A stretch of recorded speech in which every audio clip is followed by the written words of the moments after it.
Tak kenal maka tak sayang. Kenalin, gua Ridwan. Kali ini gue mau cerita, tapi bukan tentang gue ya, tapi tentang keluarga gue nih. So, gue harap kalian bisa belajar dari kisah ini. Jadi gini, ceritanya di keluarga besar gue tuh dari keturunan kakek, khususnya om-om gue, semuanya dikaruniain bakat buat jadi pengusaha sukses. Apalagi mereka punya anak-anak yang banyak juga. Jadi kalau misal kumpul keluarga tuh rame banget gitu. Nah, kebetulan salah satu bibi gue yang paling tua, sebut aja namanya Tina. Dia dulu nikah di umur yang masih muda. Jadi anak cowoknya yang pertama nih, sebut aja ya namanya Rian. Tuh jadi sepupu gue yang paling tua. Karena umurnya yang gak jauh beda sama om-om gue, mereka tumbuh dari kecil sampai dewasa bareng. Bahkan sukses jadi pengusaha juga bareng. Ya, lagi-lagi karena mereka ini umurnya nggak jauh beda, sepantaran gitu. For your information, gue manggil sepupu gue ini Mas Rian. Sebenarnya kalau boleh jujur, Mas Rian nih baik orangnya, tapi dikit. Intinya dia punya sifat yang bikin gue dan keluarga besar gedek.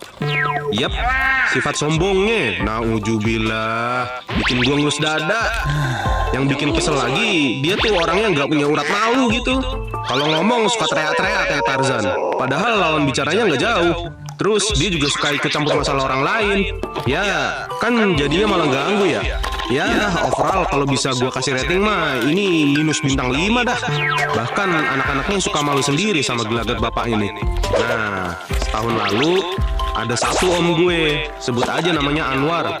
Dia orangnya dermawan banget tuh, rajin ibadah, suka sedekah. Pokoknya Om Anwar nih di mata keluarga besar tuh baik banget. FYI, dia punya 2 anak cewek dan 2 anak cowok. Nah, yang cewek yang paling tua, si Siska nih udah nikah. Dan yang satu lagi, si Yuna, dideketin sama cowok, namanya Ardi. Kebetulan juga si Ardi nih anaknya Mas Rian. Ya, bisa dibilang ini kalau pacaran mah sepersepupuan gitu deh. For your information, di Islam nggak masalah ya kalau punya hubungan asmara antar sepupu. Nah, masalah dimulai dari sini. Waktu itu Om Anwar sayangnya meninggal karena sakit. Apalagi waktu itu COVID lagi tinggi-tingginya. Semua orang di keluarga besar, termasuk gua juga pun terpukul. Merasa sedih kehilangan sosok yang baik kayak dia. Sepeninggal Om Anwar, hubungan Ardi sama Yuna mulai merenggang nih. Beberapa minggu kemudian, saat lagi sholat berjamaah di masjid, kebetulan ustadz yang biasa jadi imam gak bisa datang karena harus ngisi ceramah di tempat lain. Nah, pas banget di situ ada menantunya Om Anwar, sebut aja Mas Randy. Akhirnya majulah Mas Randy sebagai imam. Di belakangnya ada Mas Rian jadi makmum. Kocaknya nih, dia ngerasa gak terima gitu diimamin. Selesai sholat, Mas Rian nih ngomong ke menantunya Om Anwar dengan suara lantang di depan orang-orang. Lu kok jadi imam sih?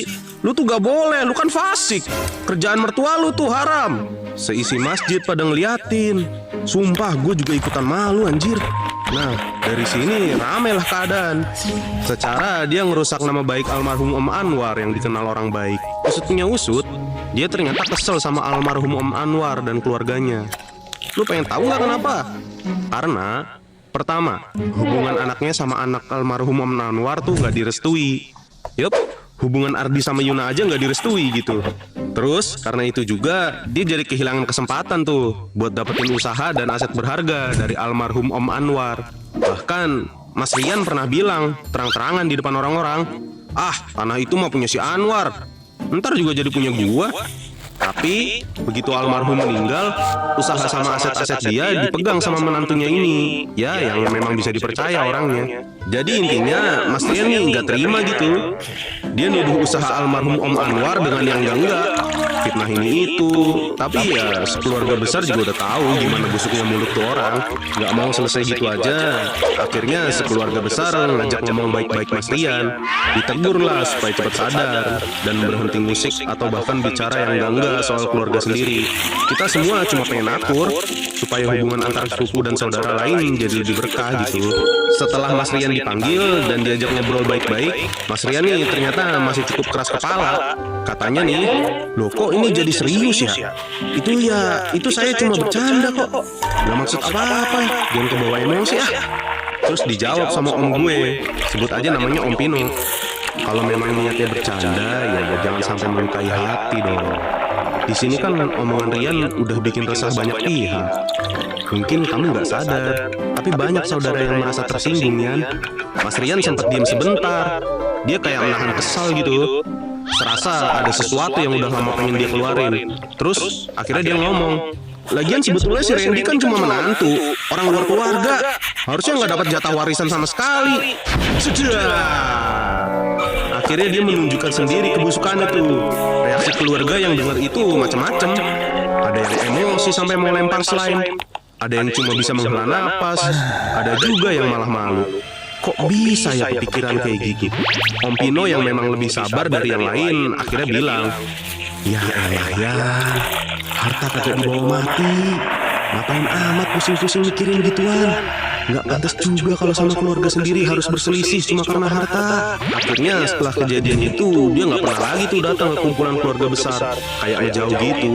Padahal om dan bibi gue yang lain udah berusaha bikin antara keluarga almarhum Om Anwar sama Mas Rian berdamai. Tapi ya gitu dah. Bahkan menantu Om Anwar ini udah maafin dan pengen keluarga besar kita jangan ada konflik lagi. Cuma ya lagi-lagi itu Mas Rian nggak pernah mau ngejalin silaturahmi dengan baik. Kalau ada kumpulan keluarga besar ya paling dia nyuruh anaknya buat datang.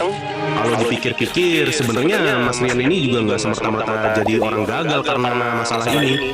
Toh dia juga pengusaha dan usahanya tetap aja berjalan lancar. Jadi dari kisah ini gue bisa ambil pelajaran. Jangan sampai terbutakan oleh harta duniawi. Jangan sampai menghalalkan segala cara buat menjatuhkan nama orang lain, apalagi di depan umum. So, menurut kalian gimana? Kalau kalian punya cerita menarik, jangan lupa kirim ke email di bawah ini ya. Sekian dari gue. Jangan lupa subscribe channel Gua Punya Cerita.